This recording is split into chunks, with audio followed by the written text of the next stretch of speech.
அஸ்ஸலாமு அலைக்கும் வரஹ்மத்துல்லாஹி தஆலா பரகாத்துஹு. என் அன்பிற்கும் பாசத்திற்கும் உரிய என் அன்பு சகோதர சகோதரிகளே, உங்கள் அனைவருக்கும் என்னுடைய அன்பார்ந்த வாழ்த்துக்களை கூறியவனாக என்னுடைய இந்த உரையை நான் உங்கள் முன் கூறிக்கொள்வதில், சொல்லிக்கொள்வதில், இதை உங்களிடம் பகிர்ந்து கொள்வதில் நான் மிகவும் மகிழ்ச்சி அடைகின்றேன். எல்லாம் வல்ல அல்லாஹு சுப்ஹானஹு வ தஆலா தன்னுடைய திருமறையாம்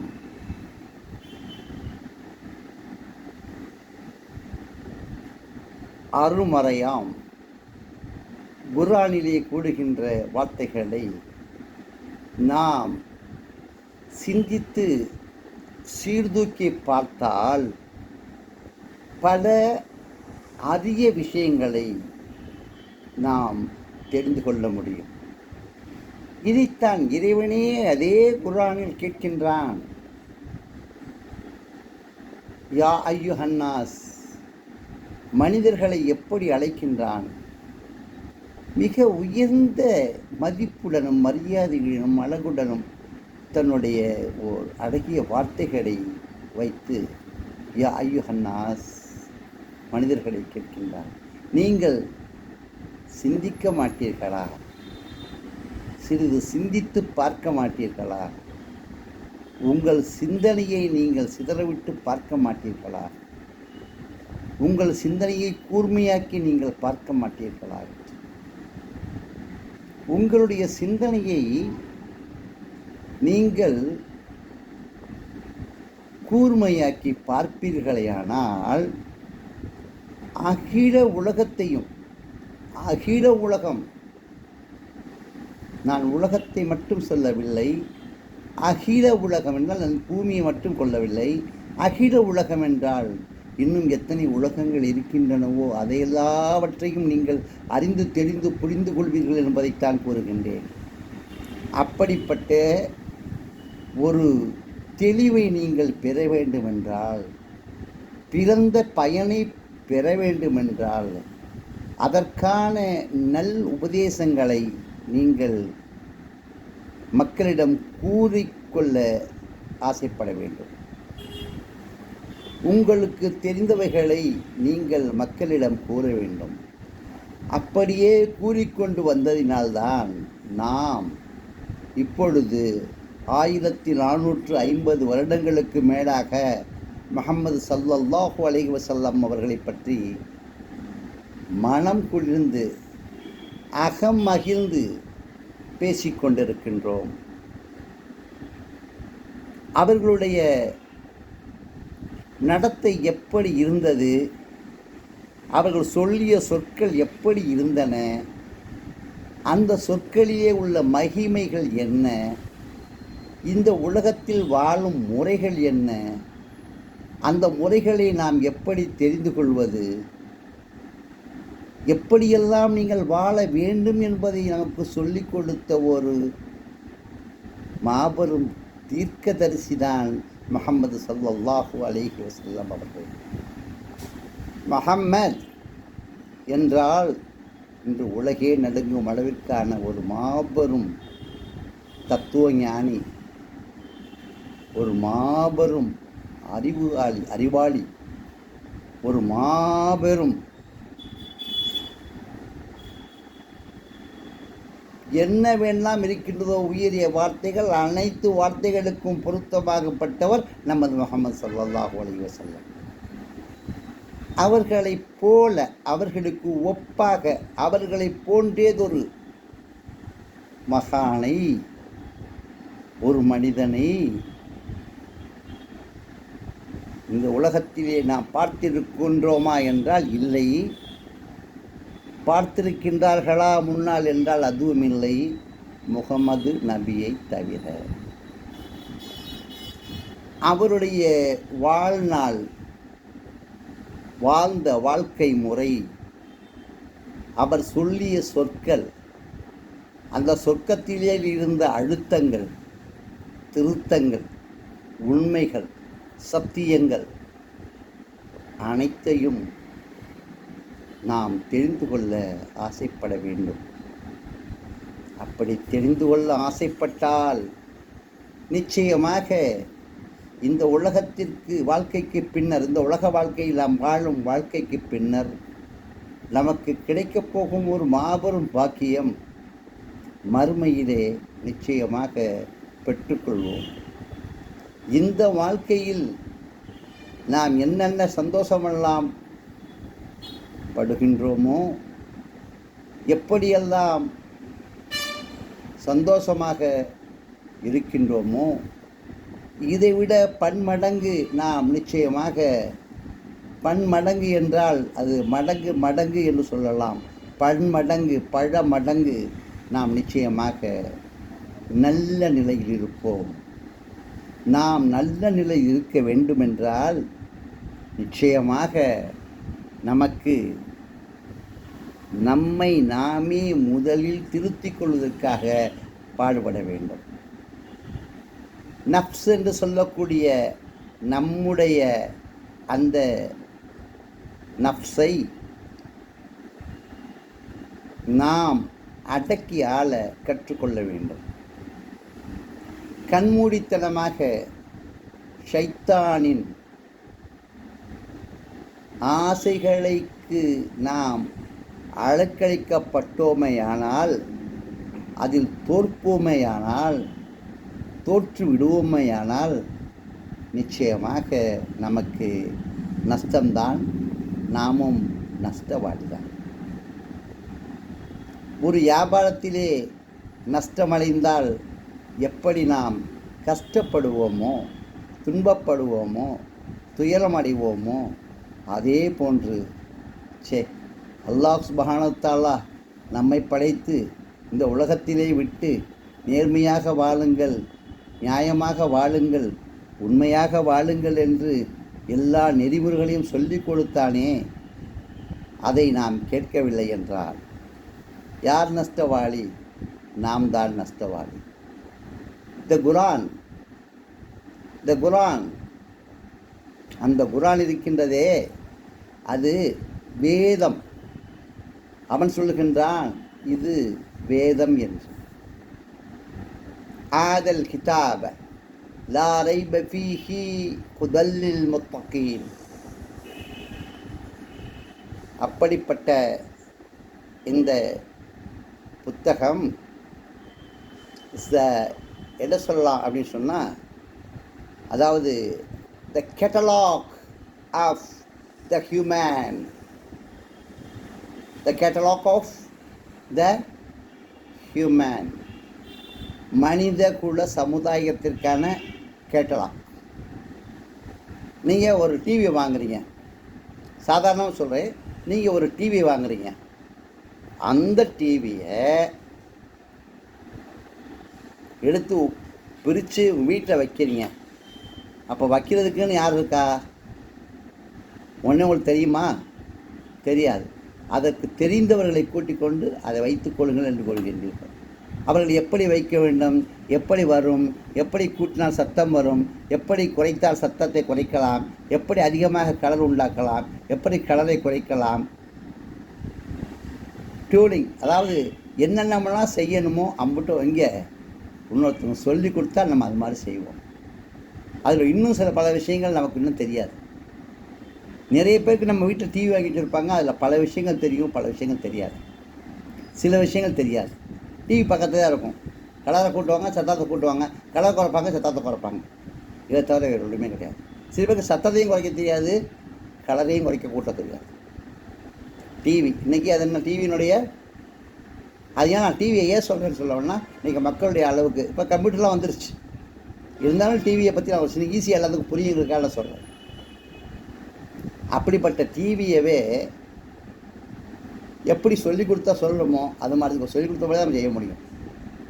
அதுபோல் அனைத்து விஷயங்களும், ஓ மனிதா, நீ எப்படி வாழ வேண்டும், எப்படி இருக்க வேண்டும், என்ன செய்ய வேண்டும், என்ன செய்யக்கூடாது, யாரிடம் பேச வேண்டும், யாரிடம் பேசக்கூடாது, எதை நீ சாப்பிட வேண்டும், எதை நீ சாப்பிடக்கூடாது, தாய் தந்தைகளிடம் எப்படி இருக்க வேண்டும், அக்கா தங்கைகளிடம் எப்படி இருக்க வேண்டும், அண்ணன் தம்பிகளிடம் எப்படி இருக்க வேண்டும், மற்ற சகோதரர்களிடம் எப்படி இருக்க வேண்டும், பக்கத்து வீட்டுக்காரனிடம் நீ எப்படி இருக்க வேண்டும், உன் பகையாளியாக இருந்தாலும் அவனிடம் எப்படி நடந்து கொள்ள வேண்டும், யாராக இருந்தாலும் நீ உலகத்திலே வாழும் முறையை நலமாக வளமாக உண்மையாக நேர்மையாக கற்றுக் கொடுத்த ஒரே த கேட்டலாக், த புக் ஆதல் கிதாப், அந்த புத்தகம்தான் மனிதர்களுக்காக கொடுக்கப்பட்ட ஒட்டுமொத்த மனிதர். முஸ்லீம்களுக்காக மட்டுமல்ல, உலகத்தில் பிறந்த ஒவ்வொரு மனிதருக்காகவும் வழங்கப்பட்டது, அல்லாஹ்வால் அருளப்பட்டது. இறைவன் கொடுத்த அற்புதமான மாபெரும் ஒரு வழிகாட்டி நூல்தான் குர்ஆன்.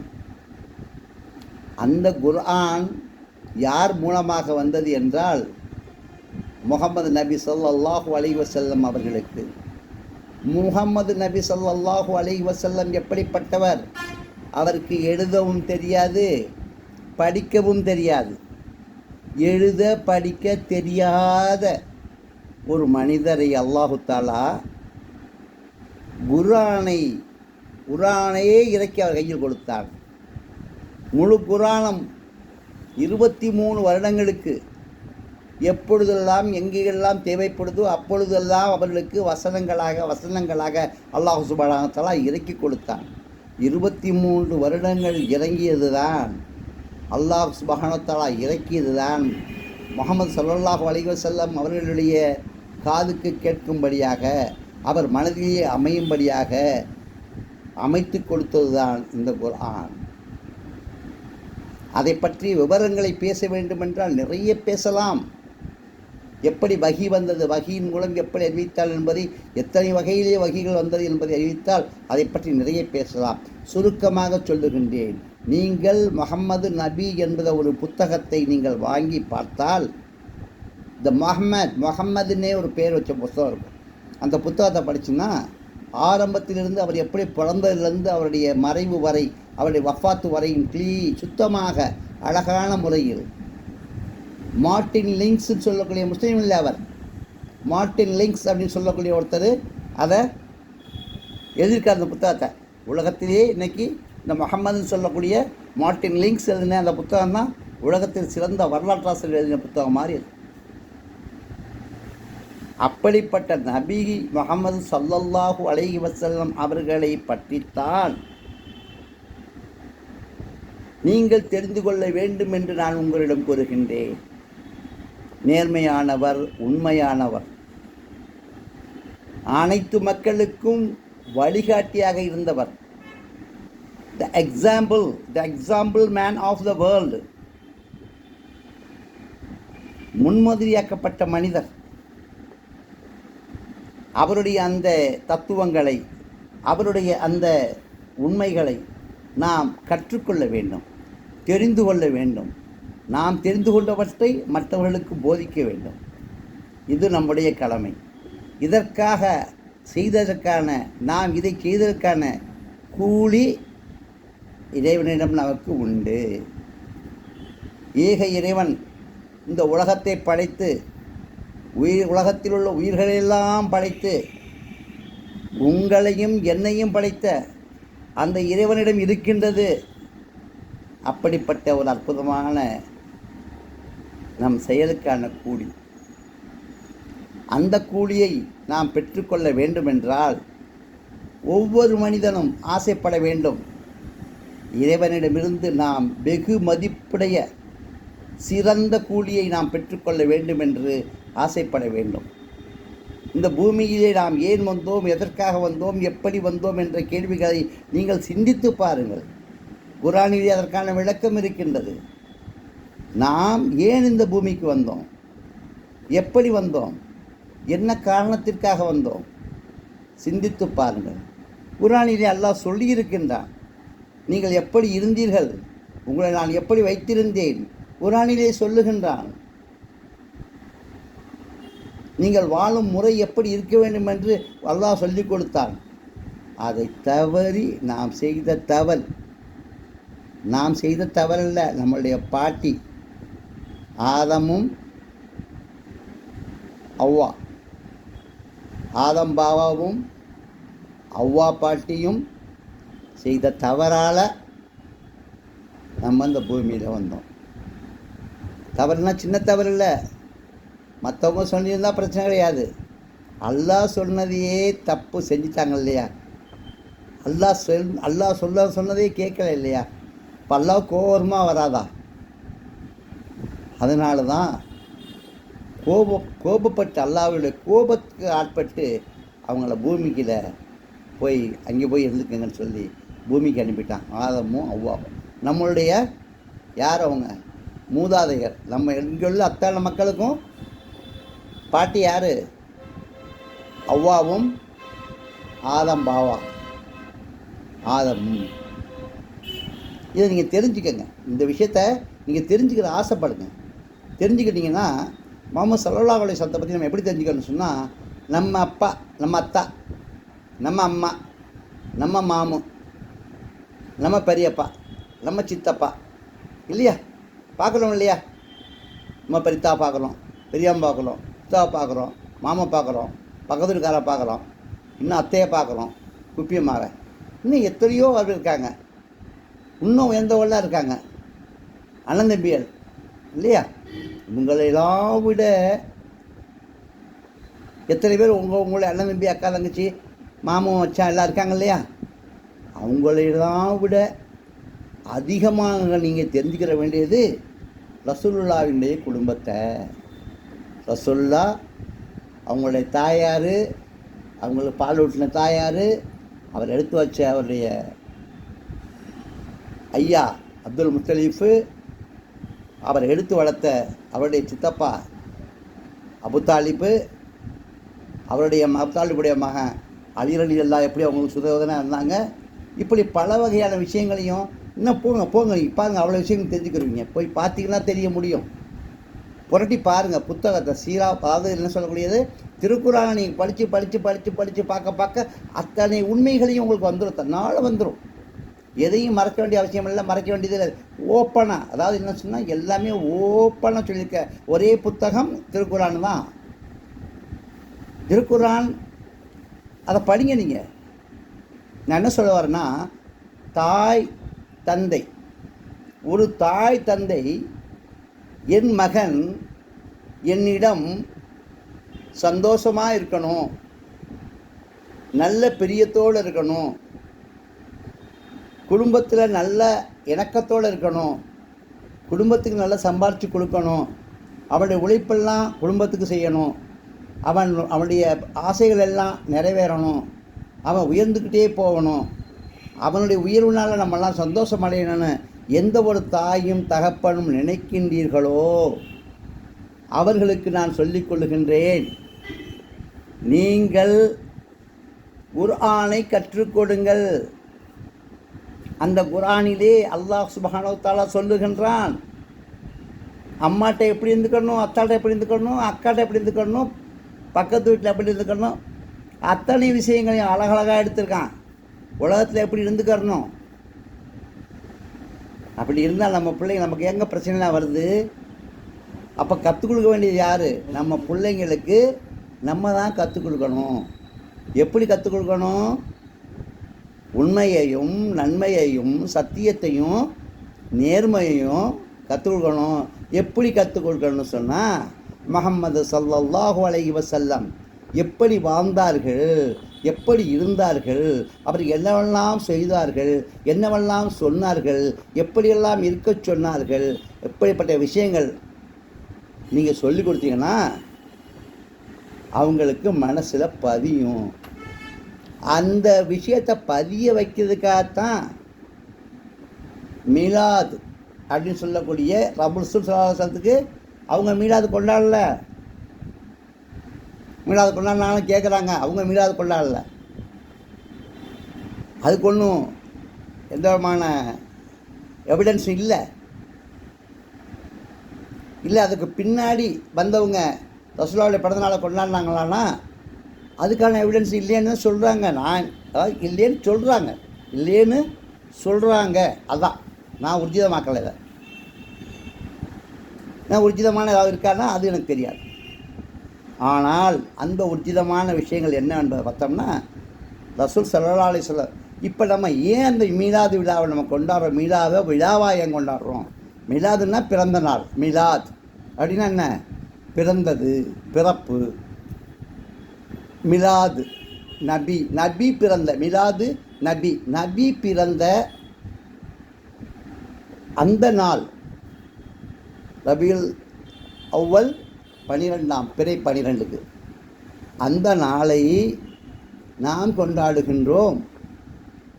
ஏன் கொண்டாடுகின்றோம்? நம்ம கொண்டாடினாப்புல அவங்க எல்லாம் போய் சேர்ந்துருமா?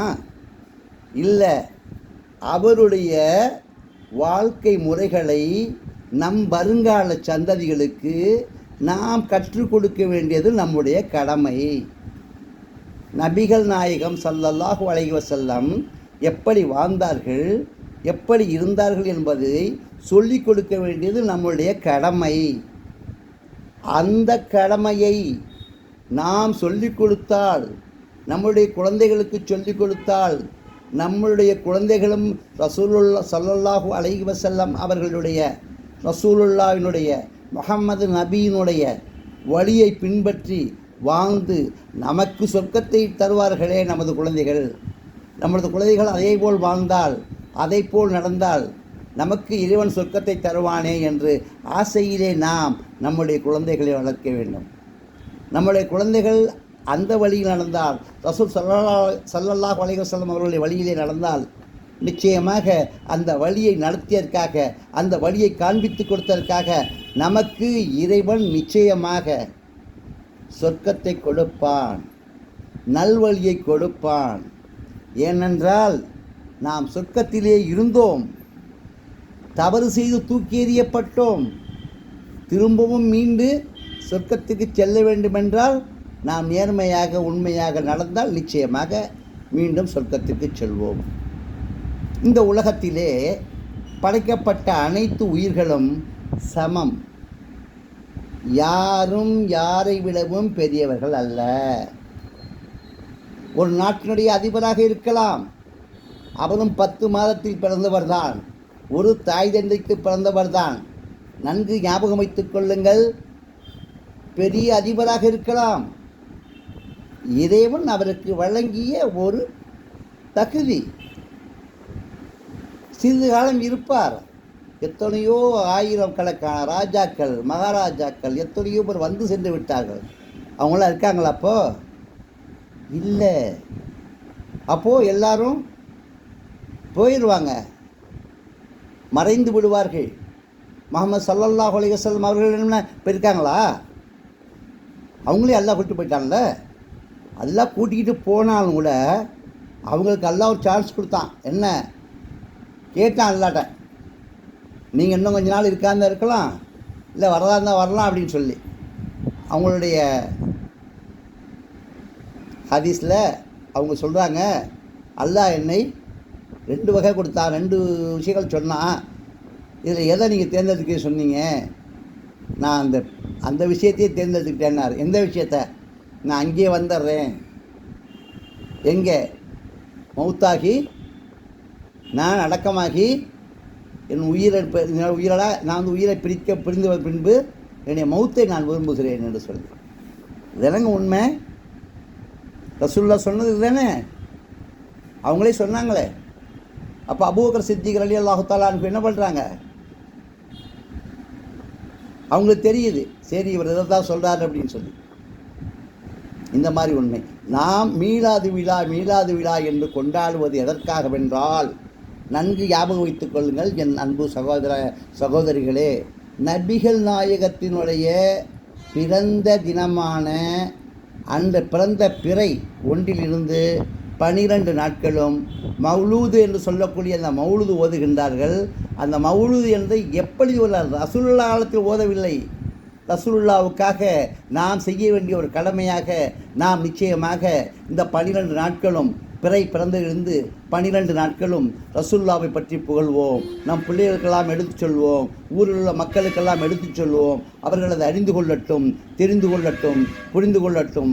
அதனால் ஊரில் உள்ள மக்கள்கள், உலகத்தில் உள்ள மக்கள் எல்லாருமே மீலாது நபிகள் என்றாவது அவர்கள் மீலாது விழா என்று சொல்ல பல நாட்களிலும் ரசூலுல்லாவின் வாழ்க்கை வரலாறை தெரிந்து கொள்ளட்டும் முழுவதுமாக என்று நினைத்துத்தான் அன்று விழாவாக எடுத்து கொண்டாடினார்கள்.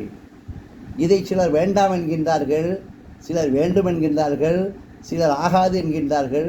இதற்கு எத்தனையோ பல மாதிரி கேட்டுக்கொண்டிருக்கின்றார்கள். கொண்டாடுவதில் ஏதாவது தவறு இருக்கின்றதா என்றால், கொண்டாடப்பட வேண்டிய அவசியம் இல்லை என்று நினைக்கின்றவர்கள் கொண்டாட வேண்டியதில்லை. கொண்டாடுவோம் என்று நினைக்கின்றவர்கள் கொண்டாடி கொள்ளட்டும். அவர்கள் கொண்டாடுவதனால் உங்களுக்கு என்ன குறை என்று தான் நான் கேட்கின்றேன். இது எந்த ஒரு விஷயம், ரசூலுல்லாவினுடைய புகழ் பாட, ரசூலுல்லாவினுடைய கதையை, ரசூலுல்லாவினுடைய வாழ்க்கையை மக்களுக்கு எடுத்துச் சொல்ல ஒரு நாளை தேர்ந்தெடுக்க வேண்டும். வருடத்திலே வருடம் பெருநாள் வருகின்றது, தீண்டிதல் என்று சொல்ல முடியுமா? ஒரு முக்கியமான நாளை ஒரு நாளை குறிப்பிடுகின்றோம். ஏதோ முக்கியமான ஒரு விஷயங்களுக்காக ஒரு தேதியை குறிப்பிடுகின்றோம். ரசூல் ஸல்லல்லாஹு அலைஹி வஸல்லம் அவர்களுக்காக ஏன் நாம் ஒரு நல்ல ஒரு நாளை, அவருடைய பிறந்த நாள் என்று சொல்லக்கூடிய அந்த நாளையே தேர்ந்தெடுத்து மிலாத், அவருடைய பிறந்த நாள் இன்னும் அவருடைய வஃபாத்தும் அன்றுதான். இந்த மாதிரி பிறந்து கொண்டாடி பெரியவெல்லாம் செஞ்சுருவாங்கன்னு அல்லாஹ் தெரியாதா அந்த விஷயம்? பாருங்கள், அல்லாஹ் தஆலா என்ன செஞ்சிட்டான்? பிறந்த நாளும் அதுதான், வஃபாத்தும் அதுதான். அப்போ நீ பிறந்த நாளை கொண்டாடுவியா, இறந்த நாளை கொண்டாடுவீங்களா, அவருடைய வஃபாத்தை கொண்டாடுவீங்களா? எதை கொண்டாடுவீங்க? முடியாது இல்லையா? அப்போது அவரை ஞாபகப்படுத்த வேண்டும், அவருடைய செயல்படி செயல்பட வேண்டும். அவர் சொல்லிய சொல்லக்கையும் அவருடைய செய்த செயல்களையும் நாம் திரும்ப திரும்ப சிந்தித்து பார்க்க வேண்டும். நாம் அவர் பிறந்த தினம் என்று அதிகமாக என்ன புகழ்ந்து விட்டு பேசாமல் இருக்கக்கூடாது. அவருடைய உண்மை வரலாறை நாம் தெரிந்து கொள்ள வேண்டுமென்றால் வருடத்தில் அந்த 12 நாட்கள், பிறை 1 இருந்து பிறை 12 வரை அந்த ஜமாத், அந்த பிறையிலிருந்து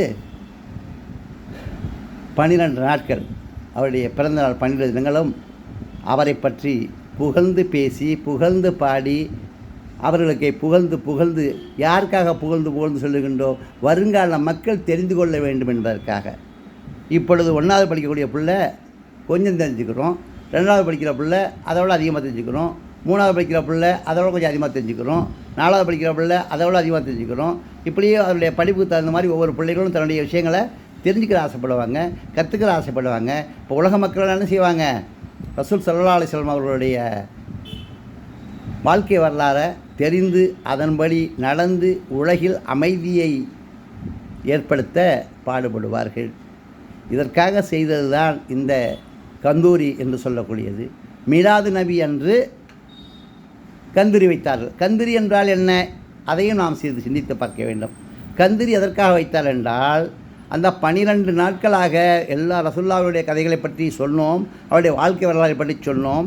அந்த 12 நாட்கள் முடிந்த பின்னர், அந்த 12 நாட்கள் முடிந்த பின்னர் 12ஆம் பிறைக்கு அனைவர் அமர்ந்து அவருடைய அத்தனையும் ஒத்திகை பார்ப்பதைப் போல ரசூல் ஸல்லல்லாஹு அலைஹி வஸல்லம் அவர்களுடைய சொல்லப்பட்ட அனைத்தையும் விவரமாக சொல்லி, அன்று ஒரு நாள் முழுவதும் சாப்பிடாமல் இருக்க முடியுமா நோன்பு வைத்துக்கொண்டு?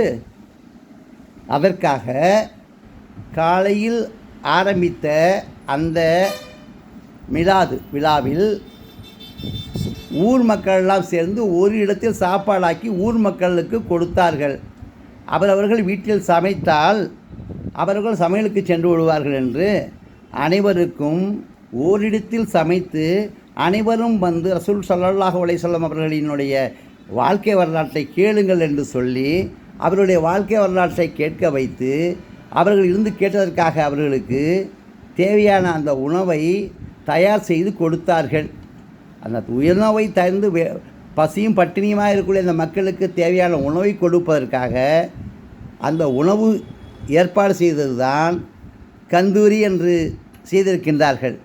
அந்த கந்தூரி என்பது ரசூல் ஸல்லல்லாஹு அலைஹி வஸல்லம் அவர்களை பற்றி, அவர்களுடைய வாழ்க்கை வரலாற்றை பற்றி மக்களுக்கு, ஊர் மக்களுக்கெல்லாம் எடுத்துச் சொல்ல வேண்டும் என்று சொல்லி, அந்த சொல்லப்பட்ட அந்த தினத்திலே அவர்களை பசியை போக்குவதற்காக, அவர்களை தாகத்தை நீக்குவதற்காக, அவர்களை உன்னிப்பாக கேட்க வேண்டும் என்பதற்காக எல்லா மக்களையும், ஊருள்ள மக்களெல்லாம் ஒன்று கூட்டி ஓரிடத்தில் விழா நடத்தினார்கள்.